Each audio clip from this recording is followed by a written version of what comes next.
गरीब बहू का जादुई घास का एसी। एक छोटे से गांव में सरिता अपनी बहू और अपने गरीब परिवार के साथ रह रही थी। बेटा, आज हमें ये रात को सारा काम खत्म करना होगा, कल ये सारा ऑर्डर का सामान जाएगा। माँ, मैं तो कोशिश कर ही रहा था लेकिन घास ही खत्म हो गई। अब आप ही बताओ ना, मैं क्या करूँ? हमारे पास और कोई चारा नहीं है, हमें जंगल से कर लानी होगी। इस समय जंगल में जाने का फायदा नहीं है, कभी भी कुछ भी हो सकता है। जंगली जानवर रात के समय। अजय बिल्कुल सही कह रहा है बहू। अरे माँ जी, हम दो लोग अगर जाएंगे तो कोई जानवर पास नहीं आएगा, और फिर इतनी जल्दी कोई जानवर हमला नहीं करता। हमें ये ऑर्डर कल देना है, आप ये भी तो सोचिए। लेकिन बहू। माँ जी, आप चिंता मत कीजिए, कुछ नहीं होगा, बस आप बच्चों का ख्याल रखना। अगर ये ऑर्डर नहीं गया तो बच्चों के लिए हम गर्मी से बचने के लिए पाएंगे। सरिता की बहू भाविका और उसका बेटा, वो तीनों घास से पंखे कूलर बनाने का काम किया करते थे, इसलिए उन्हें घास की जरूरत पड़ती थी। वह आधी रात के समय जंगल में जाते। भाविका, जरा से भी हलचल हुई तो मुझे बता देना, कभी भी कुछ भी हो सकता है। ठीक है जी, मैं आपको बता दूंगी। अजय और भाविका दोनों ही जंगल में घास काट रहे होते हैं, तब उन्हें झाड़ियों से आवाज आने लगती है।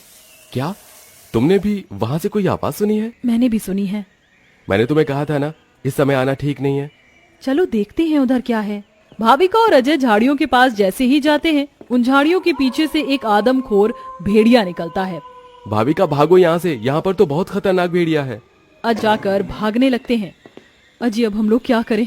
कहीं भेड़िए ने हमें खा लिया तो? रुकना मत, बस भागती जाओ। भागते भागते वो दोनों जंगल से किसी तरह बाहर निकल आते हैं और भेड़िया उनका पीछा छोड़ देता है। जान बची तो लाखों पाए, लौट के बुद्धू घर को आए। रास्ते में चलते हुए आधी रात के समय उन्हें गांव के ढेर के पास एसी पड़ा हुआ नजर आता है। अरे देखो जी, यहाँ पर एसी पड़ा है। अरे पता नहीं किसका होगा, चलो यहाँ से चलते हैं। मुझे लगता है किसी ने ऐसे ही डाल दिया होगा। मैं तो कहती हूँ इसे लेकर चलते हैं। भाविका अजय को एसी ले जाने के लिए मना लेती है, जिसके बाद वो दोनों उस एसी को घर ले आते हैं। तुम दोनों तो घास लेने गए थे, ये क्या लेकर आ गए हो? ये हमें रास्ते में पड़ा मिला। जब हम कूलर पंखे बना लेते हैं तो एसी भी बना सकते हैं। इस खराब एसी को छोड़ो और ये बताओ, क्या तुम घास लेकर आई हो? सरिता के ये बोलने के बाद जंगल की दुर्घटना के बारे में दोनों बताते हैं, जिसे सुनकर सरिता हैरान रह जाती है। अच्छा, इसका मतलब बहुत बड़ी मुसीबत से बचकर आए हो तुम दोनों, और साथ में ये कचरा उठाकर ले आए। वह तीनों बहुत ज्यादा परेशान हो जाते हैं। कल का ऑर्डर पूरा करने के बाद उन्हें कुछ पैसे मिल जाते, लेकिन घास न होने की वजह से उनका ऑर्डर पूरा नहीं हो पाता और वह ऑर्डर कैंसिल हो जाता है। अगले दिन उनके टूटे फूटे घर के अंदर धूप की किरणें आने लगती हैं, जिससे बहुत ज्यादा गर्मी हो जाती है। हे भगवान, कितनी गर्मी लग रही है, घर में पंखा भी नहीं चल रहा है। मुझे भी बहुत गर्मी लग रही है। पिताजी पिताजी, हमें बहुत गर्मी लग रही है, हमारे घर में एक पंखा भी ठीक से नहीं चल। बेटा, थोड़ा सा सब्र रखो, कुछ दिनों में मेरे पैसे मुझे मिल जाएंगे, तो मैं घर के अंदर एक अच्छा सा पंखा लगवा दूंगा। हमारा वो ऑर्डर तो कैंसिल हो गया, लेकिन सुबह में घास ले आई थी मैं। चलिए गांव वालों के कूलर और पंखे में घास लगा देते हैं, उससे कुछ तो पैसे आएंगे। हाँ, तुमने सही कहा। भाभी ने कूलरों के अंदर घास लगा रहे होते हैं और यहाँ घर में राजू दिशा गर्मी से परेशान हो रहे होते हैं। काश कि हमारे घर में भी कोई एसी होता। तभी दिशा की नजर उसके पिता के लाए हुए एसी के ऊपर पड़ती है। अरे राजू, जरा इसे देखो, लगता है पिताजी हमारे लिए एसी लेकर आए हैं, पर उन्होंने ये एसी अभी तक क्यों नहीं लगाया? क्योंकि ये एसी खराब है, बस इसीलिए। कल रात तुम्हारे माता पिता को यह कूड़े करकट में मिला था। राजू इस बात से तो खुश होता है कि उसके पिताजी पुराना ही सही, कम से कम एक एसी तो घर पर लेकर आए। कुछ देर बाद वह अपने दोस्तों के पास खेलने चला जाता है। ढोलू ढोलू, कहाँ हो तुम? चलो खेलते हैं। आज मैं नहीं आ सकती है, और इतनी गर्मी में मेरा मन नहीं कर रहा है आने का, क्योंकि मेरे घर के अंदर एसी लगा हुआ है। मैं उसकी ठंडी हवा में ही बैठना चाहता हूँ। क्या कहा? तुम्हारे घर के अंदर भी एसी है? हाँ, और हमारा एसी बहुत अच्छा ठंडा कर देता है घर को। राजू यह सुनकर बहुत खुश होता है। वह वापस अपने घर पर आता है और अपने पिता से कहता है, पिताजी पिताजी, मेरे लिए एसी ठीक कर दीजिए, बहुत गर्मी होती है घर के अंदर। मेरे सभी दोस्तों के पास एसी है। राजू बेटा, मैं एसी ठीक करने वाला नहीं हूँ। कहीं मुझसे एसी खराब हो गया तो ज्यादा पैसे चले जाएंगे उसे ठीक करवाने में। अरे पिताजी, आप तो एक्सपर्ट हो, आपको तो सब कुछ आता है, आप एसी को भी ठीक कर। राजू के कहने पर अजय एसी को ठीक करने की कोशिश करता है। अजय को लगता है कि उसके ठीक करने पर एसी ठीक हो गया होगा, लेकिन एसी ऑन होते ही उसके अंदर से धुआं निकलने लगता है। ये क्या हो गया? लगता है ये एसी खराब है, फेंक दो इस एसी को। राजू गुस्से में ऐसा कहकर चला जाता है, जिसके बाद उसे इस तरह देख माता पिता परेशान हो जाते हैं। हमें हमारे बेटे के लिए एक एसी तो बनाना चाहिए। भाविका और अजय दोनों अब सारे काम छोड़कर उस एसी को ठीक करने में ही लग जाते हैं। वह उसकी ठंडी हवा खाने के लिए उसके चारों तरफ हरी घास लगा देते हैं, जिससे कि उस एसी की हवा और भी ज्यादा ठंडी हो जाए। चलो, अब एसी तैयार है, इसे चलाकर देखते हैं।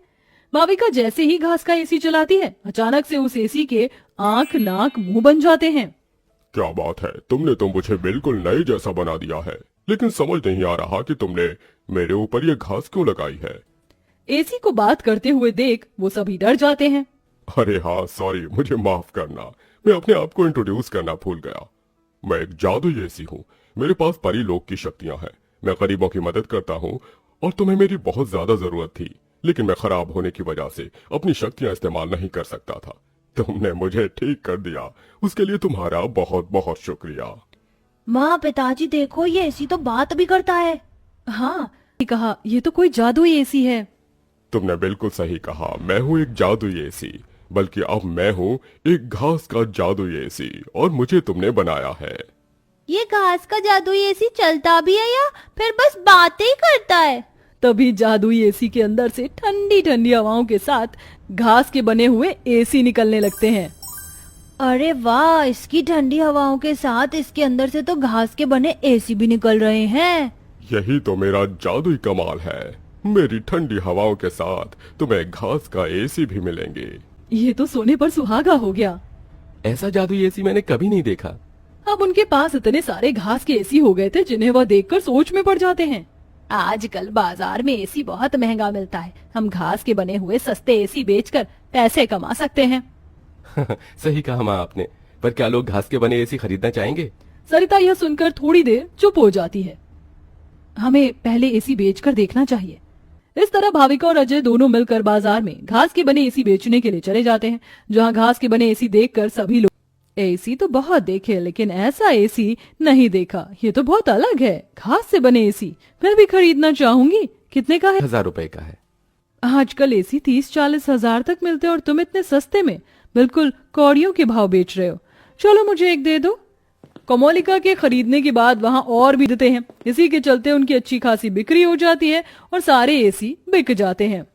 आज का ये आखिरी एसी बचा है, इसे मैं अपने घर में लगाऊंगा। अजय घास का एक एसी अपने घर में भी लगा देता है और घास के जादुई एसी का इस्तेमाल बेचने के लिए पैसे चाहिए होते हैं। जादुई घास के एसी, अपनी ठंडी ठंडी हवाएं दो, जिससे मुझे तुम्हारे जादुई घास के एसी मिले।